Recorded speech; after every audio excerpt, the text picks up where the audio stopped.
Alors, il y a une autre phrase dans ce que vient de dire, hein, les luthériens, c'est intéressant parce que dans votre livre, il y a un chapitre effectivement sur le protestantisme en France. Il y en a même deux. Il y a les guerres de religion et le siège de La Rochelle. Et d'ailleurs, vous dites, dans les deux cas, la Saint-Barthélemy, le massacre, c'était bien, c'était même peut-être trop tard.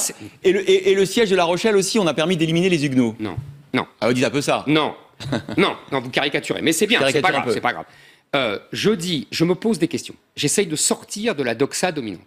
J'essaie de comprendre. Quand je lis, par exemple, qu'un homme comme Montaigne, Montaigne, c'est vraiment le type même du modéré, de l'intellectuel modéré, pas du tout intolérant, dit après la Saint-Barthélemy, il fallait le faire. J'ai trouvé ça chez un historien contemporain. Je me dis, ça me pose des questions. Vous voyez, c'est tout. J'essaie de réfléchir, de comprendre, et je comprends comment on est arrivé là.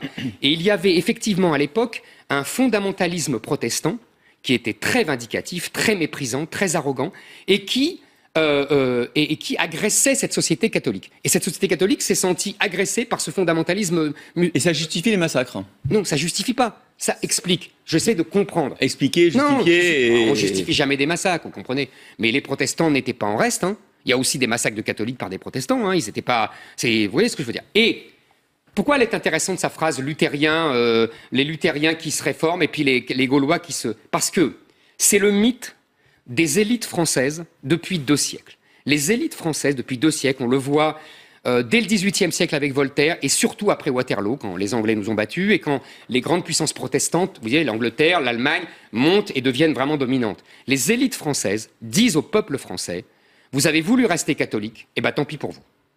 Vous n'avez pas voulu devenir protestant, eh bien tant pis pour vous, vous allez le payer. On retrouve ça dans Guizot. C'est ce qu'il dit dans sa phrase quand il compare les Gaulois réfractaires. Exact, il ne le sait même pas. Et voilà. Je pense qu'il il le sait peut-être. Voilà. Non, mais je veux dire, il ne le concrétise pas autant. Mais c'est toute l'histoire des élites françaises depuis 2 siècles.